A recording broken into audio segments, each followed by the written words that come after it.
주님 안에서, 믿음 안에서 저와 여러분들의 가정이 행복해지시기를 축복합니다. 네. 가정이 행복해야 인생이 행복하고, 가정이 행복해야 교회도 행복한 거죠. 우리 수신제가 치국평천하 이런 말도 있잖아요. 자기 몸을 잘 다스리고 그 다음에 가정을 잘 다스려야 나라도 평안하고 천하가 평안한 것이죠. 그래서 우리가 행복한 가정을 위해서 함께 말씀을 계속 살펴보고 있는데, 오늘은 서로의 약점을 감싸는 믿음이라는 제목으로 함께 말씀을 나눕니다. 가정은 완전한 사람들, 온전한 사람들이 모인 집합이 아니에요. 공동체가 아니에요. 다 약점이 있다. 한 장 넘겨주세요. 우리는 다 불완전한 사람이다. 이것을 잊어버려요. 결혼할 때는 배우자가 너무 괜찮고 좋아 보이는 사람. 그래서 그 사람의 장점을 보고 결혼을 했는데, 결혼을 하고 이제 한 집에 살다 보면 장점이 많이 보일까요? 약점이 많이 보일까요? 가까이 보면 볼수록 약점이 많이 보이는 거예요. 장점은 가뭄에 콩나듯 보이고, 장점은 결혼하기 전에 연애 때 봤던 게 거의 전부일 수도 있고, 이제 결혼하고 나면 약점들이 막 보이기 시작한단 말이죠. 그러면 이제 실망하고 내가 생각하는 그 이상형대로 배우자를 고치기 위해서 막 다그치고 잔소리하고 싸우는 사람들도 있고, 어떤 사람은 포기하고 사는 사람도 있어요. 그러면서 자기 신세들을 한탄하기도 하고 속았다고 하는 사람도 있고 불행하다고 하는 사람도 있습니다. 그런데 기억할 것은 다 그렇다는 거예요. 대부분 다 그렇다는 거예요. 결혼해서 같이 살아보면 약점이 다 보입니다. 그러면 그럴 때 우리가 어떻게 해야 되는가가 더 중요하다는 것이죠. 오늘 이제 소개할 가정은 성경에 나오는 진짜 아주 베스트, 사람들이 아주 칭송하는 그런 사랑, 그런 가정을 이제 소개하려고 해요. 바로 우리가 읽은 본문에 나온 아브라함의 가정인데요. 이 아브라함이 믿음의 조상이에요. 이스라엘 사람들은 자기가 아브라함의 자손이라는 것을 자랑스럽게 생각해요. 매우 훌륭한 사람이고 본이 되는 사람이죠. 한 장 넘겨주세요. 아브라함은 히브리서 11장 8절에 믿음으로 아브라함은 이렇게 행동했어. 믿음으로 아브라함은 이런 일도 했어. 하면서 아브라함에 대해 칭찬한단 말이에요. 대단한 사람인 거예요. 그러니까 대단한 사람. 근데 이렇게 대단한 아브라함도 완전한 사람이 아니었다. 한 장 더 넘겨주세요. 아브라함이 어떤 사람이냐. 일단 아브라함이 얼마나 대단한 사람인지 한번 봐볼게요. 아브라함은 자기 가족만 이끄는 게 아니라 한 부족의 장이었어요. 부족장, 족장. 그랬는데 하나님께서 아직 하나님을 알지 못하는 때에 메소포타미아에서 살고 있었는데, 하나님께서 내가 지시하는 땅으로 가라 하는 그 하나님의 음성을 듣고 가족과 종들을 다 데리고 알지 못하는 땅, 그러니까 거기서 무슨 일이 생길지도 모르고 거기가 어떤 땅인지도 모르는데 다 데리고 이주를 합니다. 이 사람이 그래서 믿음의 조상인 거예요. 이 많은 사람을 데리고 그냥 알지도 못하고 거기 가서 무슨 일이 생길지도 모르는데 갔어요. 가서 그곳을 점령하고 그곳에서 번창해서 부자가 되고 지역의 유지가 되고 자기 가문을 일으켜 세웁니다. 이것뿐만이 아니라 이 아브라함이 얼마나 대단하냐면, 자기 조카와 함께 목축업을 해가지고 대기업이 됐어요. 근데 너무 양이 많으니까 자기 땅에서 양을 다 먹일 수가 없어. 그래서 조카한테 너가 먼저 좋은 땅을 선점해라. 그럼 난 남은 땅으로 갈게 하고 양보까지 하고. 그래서 롯이 좋은 땅으로 갔어요. 그래서 그 조카가 잘 먹고 잘 살길 바랬는데 큰 전쟁이 나가지고 그 조카가 살던 땅이 점령당했습니다. 재산과 사람들이 다 몰수돼 가지고 다른 나라로 끌려갔어요. 엄청난 대군이 한 나라가 아니라 여러 나라가 연합해서 쳐들어온 군대라서 속수무책으로 당할 수밖에 없었어요. 그런데 그때 이 아브라함이 자기 가정에서, 자기의 그 부족에서 훈련된 사람 318명을 데리고 그 큰 나라 연합군을 쳐들어갑니다. 300명을 가지고. 그래가지고 가서 싸웠는데 이겼어요. 이기기뿐만 아니라 그 사람들을 끝까지 쫓아가가지고 그들이 훔친 것, 그들이 빼앗은 사람들을 다 찾아왔습니다. 그래가지고 자기가 가진 게 아니라 다시 다 돌려줬어요. 그러니까 얼마나 대단한 사람이냐고요. 이 사람들이 이 지역에서 아브라함을 어떻게 보겠어요? 목포에서 어떤 사람이 사업을 했다. 가정해 볼게요. 목포에서 외부에서 이마트, 롯데마트가 들어와가지고 목포 사람들이 다 거기에서 물건을 사요. 근데 목포 출신 사람이 장사를 해가지고 그 이마트, 롯데마트보다 더 장사가 잘 돼가지고 부자가 됐는데 거기에서 번 돈을 다 시민들에게 나눠줬다. 그러면 그 사람들, 목포 사람이 어떻게 생각할까요? 완전 영웅 아니에요? 그보다 훨씬 더 큰 일을 한 사람이 아브라함. 그리고 하나님의 명령을 순종함으로 100살에 얻은 소중한 아들을 저렇게 번제물로 바칠 정도로 믿음이 좋은 사람이 아브라함이에요. 그러니까 뭐 완벽하죠. 완벽해 보이죠. 대단한 사람이죠. 근데 이렇게 대단해 보이는 아브라함도요, 약점이 있다고요. 밖에서는 엄청난 사람, 밖에 가면 아브라함이 밖에 갔다 하면 사람들이 막 다 90도로 인사하고 막 아브라함이라고 막 칭송하는 그런 사람인데, 가정에서는, 한 장 넘겨주세요. 가정에서 어떤 모습이냐? 창세기 12장에 애굽 사람이 그대를 볼 때, 이제 아브라함이 한때 기근을 맞아가지고 와이프랑 종들을 데리고 애굽으로 내려갔을 때가 있었어요. 근데 그때 애굽 왕을 딱 만났거든요. 근데 300명을 데리고 막 대국의 연합군과 전쟁을 하던 그 모습은 온데간데 없고, 와이프한테 야, 애굽에 가서 애굽 왕이, 와이프가 너무 예쁘니까 애굽 왕이 와이프를 갖고 싶은데 내 아내라고 하면 나를 죽일 수도 있으니까 너 그냥 내 동생이라고 해라. 그래서 애굽 왕이 자네를 갖고 싶다고 하면 그냥 애굽 왕한테 가. 그런 거예요. 이 마지막 줄에 그대로 말미암아 안전하고 내 목숨이 그대로 말미암아 보존되리라. 그럼 와이프한테 여보, 애굽 왕이 당신을 좋아하면 나를 죽이고 데려갈 것 같으니까 그냥 내 동생이라고 해서 애굽 왕한테 시집가줘. 이 말을 한 거예요. 여기 있는 여성분들, 자기 남편이 다른 부잣집 남자한테 자기를 이렇게 팔아넘기면 마음이 어떨 것 같아요? 근데 한 번도 아니고 2번이나 그래요. 2번. 이후에 또 그런 일이 있을 때 그랄 왕, 네게부에 있는 그랄 왕의 땅에 갔을 때에도 똑같이 이렇게 행동합니다. 그러니까 얼마나 형편없냐고요. 밖에서 뭐 전쟁을 이기고 부자가 되고 그런 거 다 뭔 소용이에요. 와이프를 다른 사람한테 이렇게 팔아넘기는 남편 용서할 수 있겠습니까? 여러분 지금 옆에 있는 남편이 이런 사람이라면 용서할 수 있겠어요? 집안에선 그냥 이렇게 약점 있는 남자일 뿐이에요. 와이프인 사라의 눈에는 어이구 인간아, 전에도 그러더니 또 그러고, 그리고 아들 이삭이 똑같이 자기 와이프한테 이런 행동을 또 해요. 그랬을 때 엄마 마음이 어떻겠어요? 지 아빠랑 똑같이 그러고 있네 할 거 아니에요. 그런 치명적인 약점이 있단 말이에요. 그런데요, 아브라함이 이때 애굽의 기근으로 인해서 애굽에 내려갔을 때에 자기 아내 사라에게 이런 행동을 했는데, 이 일로 말미암아 사라가 만약에 우리 남편이 어떤 사람인지 알아요? 아이고 이 사람 진짜 그때 애굽에 갔을 때 자기 살자고 납한 사람이에요. 사람 만나는 사람마다 그런 말을 했다면, 자기 종들에게 그런 말을 했다면, 아이고 이 사람 진짜 형편없어.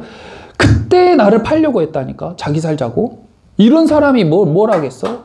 이렇게 사라가 만약에 남편을 무시하고 남편의 약점을 들췄다면 아브라함이 이 뒤에 큰 나라들과 연합전쟁을 할 수도 없었을 것이고, 300명이나 되는 사람이 아브라함을 충성스럽게 따를 수도 없었을 것이고, 그 이후에 믿음의 조상으로 사는 행보를 할 수가 없었을 거예요.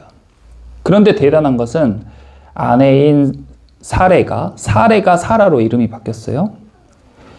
아내인 사례가 한 번도 그런 행동을 안 했다는 거예요. 노발대발 할 만하잖아요. 남편이 자기를 이렇게 돼 있을 때 아무 말도 안 합니다. 아무 말도 안 해요. 그러니까 아브라함이 위대한 믿음의 조상으로, 아브라함이 위대한 사업가로, 아브라함이 위대한 장군으로, 왕으로 살아갈 수 있었던 것은 아내 사라의 서포터가 있었기 때문에, 아내인 사라가 남편의 약점을 덮어줬기 때문에 가능한 것인 줄 믿습니다. 그러면 사라는 완벽하냐? 사라는 그럼 완벽할까요? 사라는 정말 대단한 여성이에요. 남편을 정말 잘 서포트하고 가정을 잘 다스리고 남편의 시선이 머물지 못하는 곳까지 잘 챙겨서 남편의 종들, 이때 종들은 노예 같은 종들이 아니라 그냥 같이 사는 그런, 지금으로 치면 직원들, 이런 개념이에요.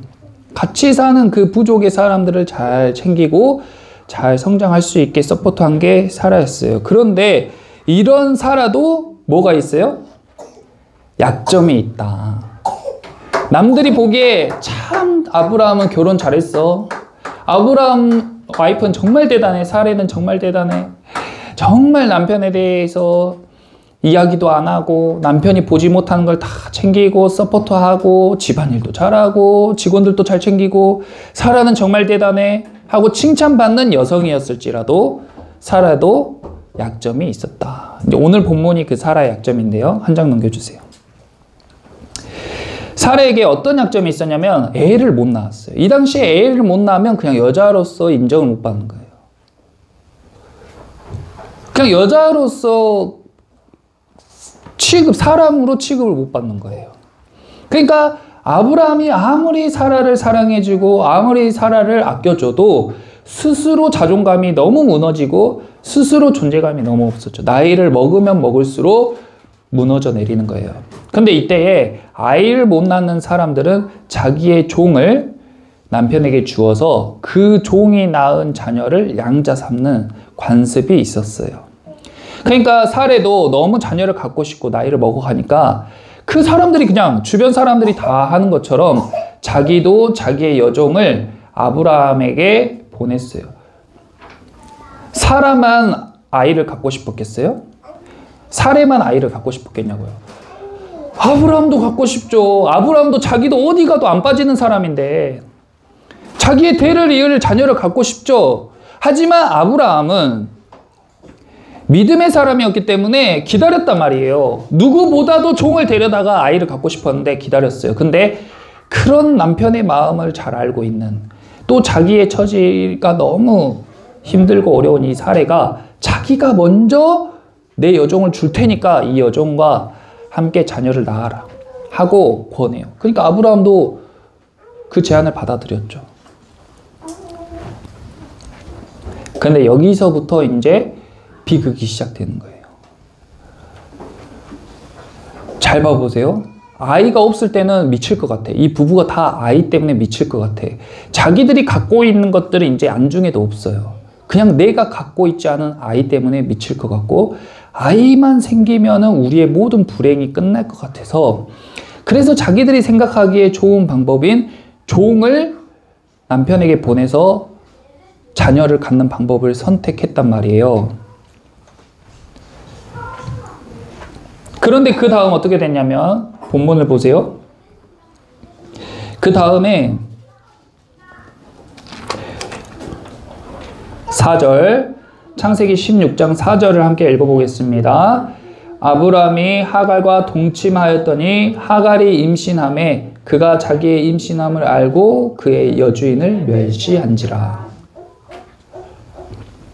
아이만 생기면은 우리 가정에 있는 그런 리스크, 그리고 이런 불행, 그리고 이런 다툼, 이런 걱정과 슬픔이 없어질 줄 알고 여종을 남편에게 보냈어요.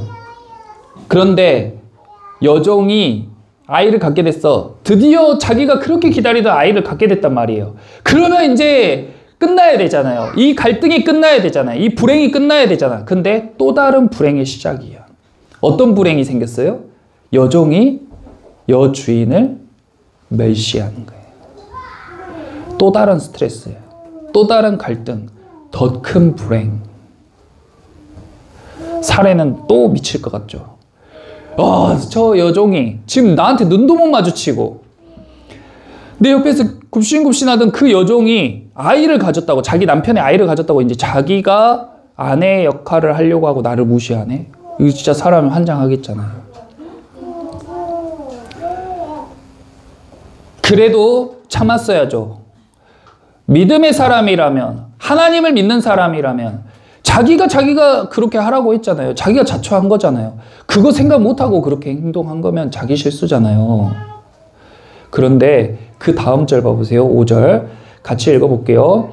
사레가 아브라함에게 이르되 내가 받는 모욕은 당신이 받아야 옳도다. 여기 내가 받는 모욕을 당신이 받아야 옳대요. 이게 맞습니까? 이전에 사라의 모습은 온데간데 없어요. 사람들이 칭송하고 사람들이 칭찬하는 사라의 모습은 온데간데 없어요. 조급하고 경솔하고 안하무인하고 책임을 남편에게 전가하고 핑계대고, 그러니까 자기 감정에 자기가 못 이기고 이성을 잃은 사람의 모습이 이렇다 그거예요. 여기서 멈추지 않고 내가 나의 여종을 당신의 품에 두었거늘 그가 자기의 임신함을 알고 나를 멸시하니 당신과 나 사이에 여호와께서 판단하시기를 원하노라.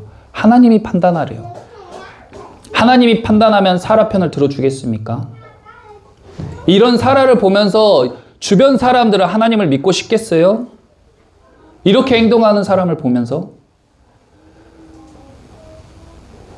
교회를 다니는 성도도 집사고 권사고 장로고 목사여도 이런 모습이 있다. 너무 실망스럽고 너무 한심하고 어떻게 믿는 사람이 저렇게 행동할 수 있을까? 저 입에서 어떻게 하나님을 담을 수 있을까? 사라가 지금 이렇게 행동하면서 하나님이 판단하시길 원한대요. 하나님이 판단하시면 누구를 꾸지람하겠어요? 누구를 나무라겠어요?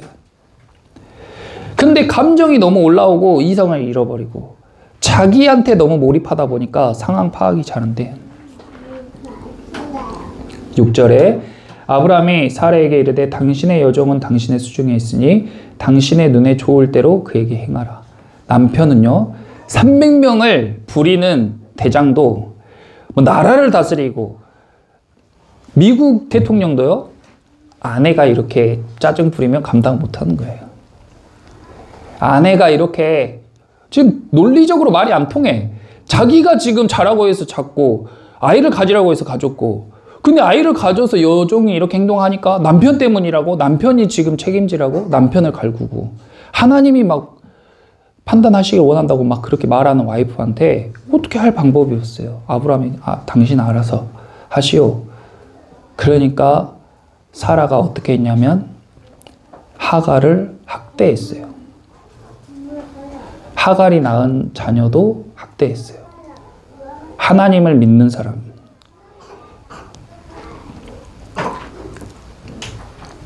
교회의 사모입니다. 우리로 치면 교회의 사모예요. 아브라함은 목사예요. 목사가 자기 와이프를 넘기고, 사모는 성도를 괴롭히고 갈구는데 말도 못하게 갈궈서 결국에 그 하갈이 어떻게 해요? 도망칩니다. 성도가 교회를 떠난다 그 말이에요. 사모가 갈구어서. 말이 됩니까? 교회의 성도들은 물론이고 교회 안 다니는 사람들도 그런 모습 보면은 이해되겠어요? 비난하지 않겠어요? 근데 믿음의 조상이라고 부르는 이 가정 또한 이런 약점이 있었다.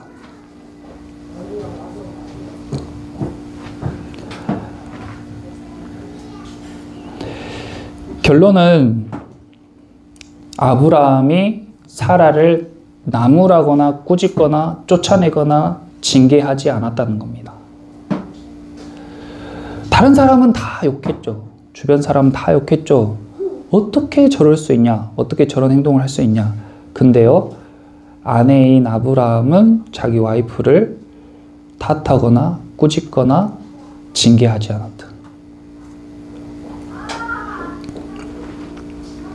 우리는 다 불완전한 사람. 믿음의 조상이라고 불리는 아브라함도 그의 아내였던 사라도 이렇게 치명적인 약점이 다 있었어요. 이렇게 형편없이 행동할 때도 있었어요.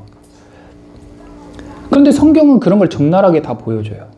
믿음의 조상이니까 그런 치부는 다 지워버리는 게 아니고 적나라하게 다 보여준다고요. 지금 우리 함께 있는 저와 여러분도요, 너무 좋아 보이는 사람들이지만 우리가 약점이 드러날 때, 우리가 실수할 때 크게 실망할 수 있습니다. 크게 실망할 수 있어요. 여러분이 저에게 실망할 수 있고 저도 여러분에게 실망할 수 있죠. 근데 그때 우리가 해야 할 행동이 뭡니까? 그 약점을 들추고 그 약점을 후벼 파고 그 약점을 사람들에게 알리고 그 약점을 만나는 사람마다 떠들어대는 게 우리가 할 일이 아니고 그 약점을 어떻게 해줘야 돼요? 그 약점을 덮어주는 거다. 덮어주는 거다. 그것이 행복한 가정을 위해서 우리가 할 일입니다. 다음 넘겨주세요. 사랑은 허물을 덮어주는 거. 사랑은 허물을 들추는 거 아니에요. 어떤 사람은 사랑하니까 내가 당신 단점을 지적하는 거야. 나 아니면 당신 단점을 지적할 사람이 없어. 나 아니면 당신 단점을 고쳐줄 사람이 없어. 이렇게 말하는 사람도 있는데 아니요. 사랑은 단점을 들추는 게 아니라 허물을 덮어주는 거예요.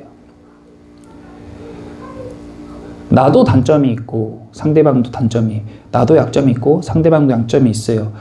어떻게 그렇게 행동할 수 있냐고 사람들이 손가락질하고 비난하고 모욕할 그때에도 그 허물을 덮어주는 게 사랑이에요.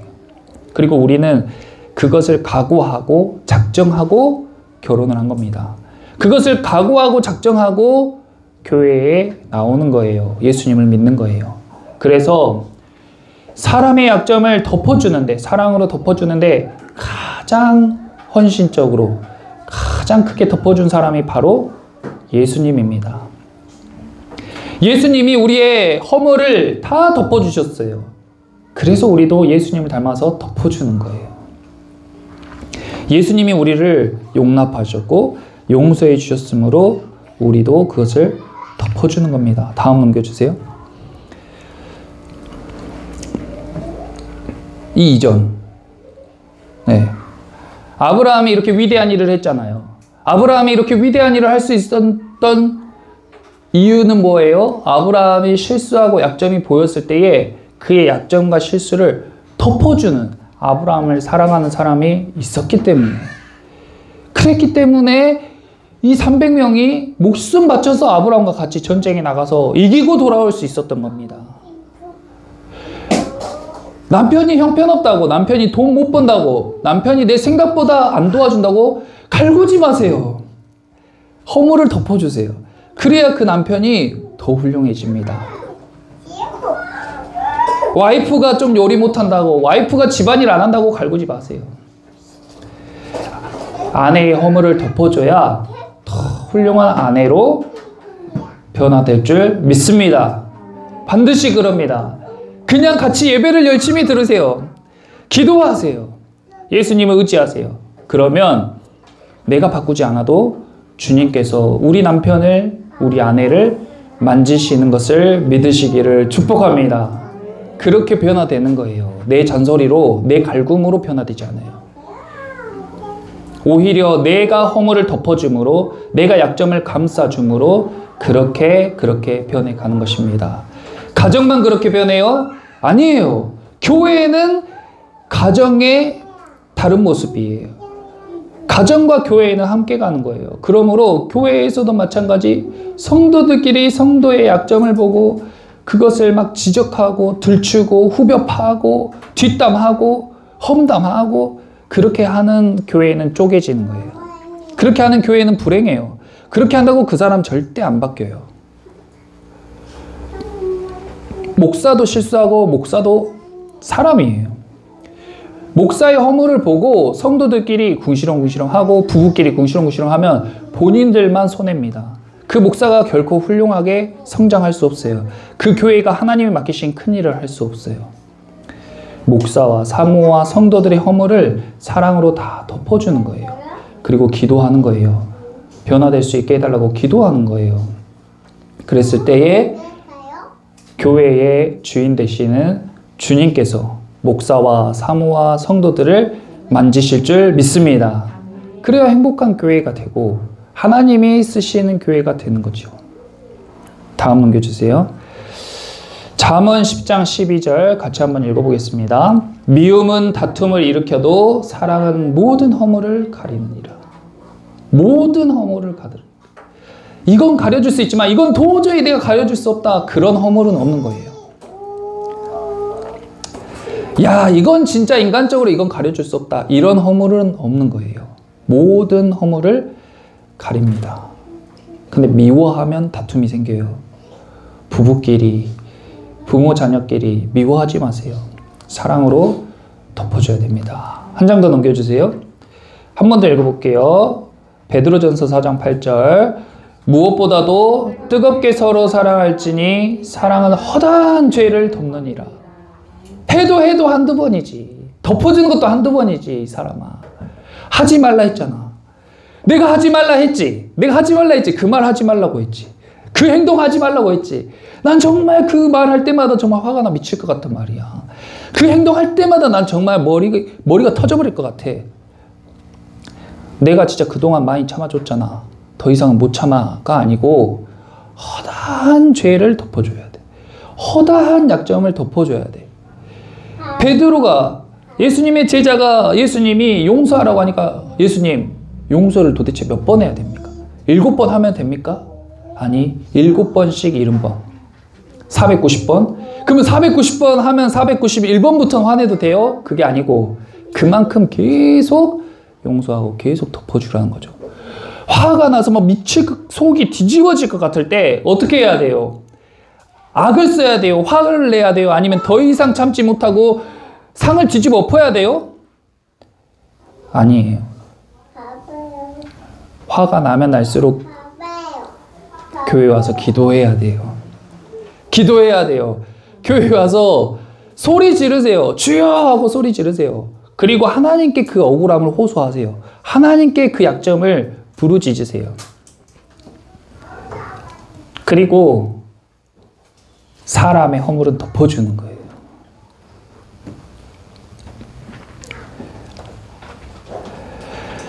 아브라함과 사라는 분명히 약점이 있었습니다. 어떻게 저런 행동을 할 수 있지 싶은 실수를 둘 다 했잖아요. 교회의 목회자와 사모로 봤을 때에도 실격 사유고 주인으로서도 실격 사유고 회사의 CEO로 봐도 너무 결격 사유인데 그들이 이렇게 위대해질 수 있었던 것은 결정적으로 그들은 서로가 서로의 허물을 덮어줬기 때문에. 남편이 실수할 때 와이프가 한마디도 안 했어요. 남편을 갈구지도 않고 어떻게 당신은 아내를 그렇게 다른 사람한테 시집 보낼 수가 있어? 어떻게 나한테 동생이라고 하라고 할 수가 있어? 한마디도 하지 않았어요. 2번이나 그랬음에도 불구하고. 아내인 사라가 종을 자기한테 보내서 아이를 갖게 하고 그 아이를 괴롭히고 그 여종을 괴롭히는 걸 보면서도 생각해 보세요. 목사가 교회를 이렇게 목양을 하는데 사모가 성도를 막 갈고 그걸 보는 목사의 마음이 어떻겠어요? 그 목사가 그 사모 가만히 둘 수 있겠어요? 근데 아브라함은 자기 와이프를 지적하거나 질책하지 않고 계속 와이프를 감싸주는 거예요. 그로 인해서 종이 떠나버려도, 그로 인해서 성도가 떠났어도, 그래도 우선순위를 자기 와이프로 그렇게 해서 덮어주는 거예요. 그렇게 해서 그 가정이 많은 일들을 겪고 많은 시간이 흘러가지고 다음 넘겨주세요. 이 일이 있고 난 이후로 10년, 20년, 30년 세월이 흘렀습니다. 세월이 흘렀어요. 그 사이에 얼마나 많은 일들이 있겠었어요. 그런데 결국에 하나님께서 이 가정에 자녀를 주셨고 그 자녀로 인해서 이 가정이 웃게 됐는데 이 가정만 웃는 게 아니라 이 말씀 같이 한번 읽어볼게요. 아브라함이 그의 아들 이삭이 그에게 태어날 때에 100세라 사라가 이르되 하나님이 나를 웃게 하시니 듣는 자가 다 나와 함께 웃으리로다. 할렐루야. 이 가정의 이 여정을, 이 고난의 여정, 그리고 이 갈등과 이 실패와 이 일어선 변화의 시간들을 겪게 한 이후에 이 가정만 행복하고 웃는 게 아니라 이 스토리를 듣는 모든 사람들이 다 함께 웃게 된 줄 믿습니다. 교회가 어려움이 있죠. 가정도 어려움이 있죠. 약점투성이죠. 엉망진창인 사람들이 모였죠. 어떻게 저런 행동할 수 있냐고 지적하고 싶죠. 그래도 그때 입술을, 재갈을 딱 물리고 허물을 덮어주고 본 것도 못 본 척하고 그렇게 기도하면서 그 사람의 변화와 가정과 교회의 변화를 위해서 기도했을 때에 시간이 더딘 것 같아도 그 뒤에 우리가 웃을 수 있게 되고 우리의 스토리로 말미암아 그 이야기를 듣는 사람들이 다 웃게 될 줄 믿습니다. 그러므로 여러분들 행복한 가정을 위해서 옆에 있는 약한 사람, 모자라고 부족한 사람의 허물을 덮어주시는, 또 여기 앞에 있는 이 부족한 사람의 허물이 참 많은데 제 허물도 잘 덮어주시고 저도 마찬가지로 여러분의 허물을 봤을 때에 덮어줄 수 있는 그런 목회자가 되고, 그래서 우리가 서로가 서로를 사랑하는 교회가 되고 가정이 되시기를 예수님의 이름으로 축원합니다. 아멘. 우리 모두 자리에서 일어나서 함께 찬양하고 기도하겠습니다.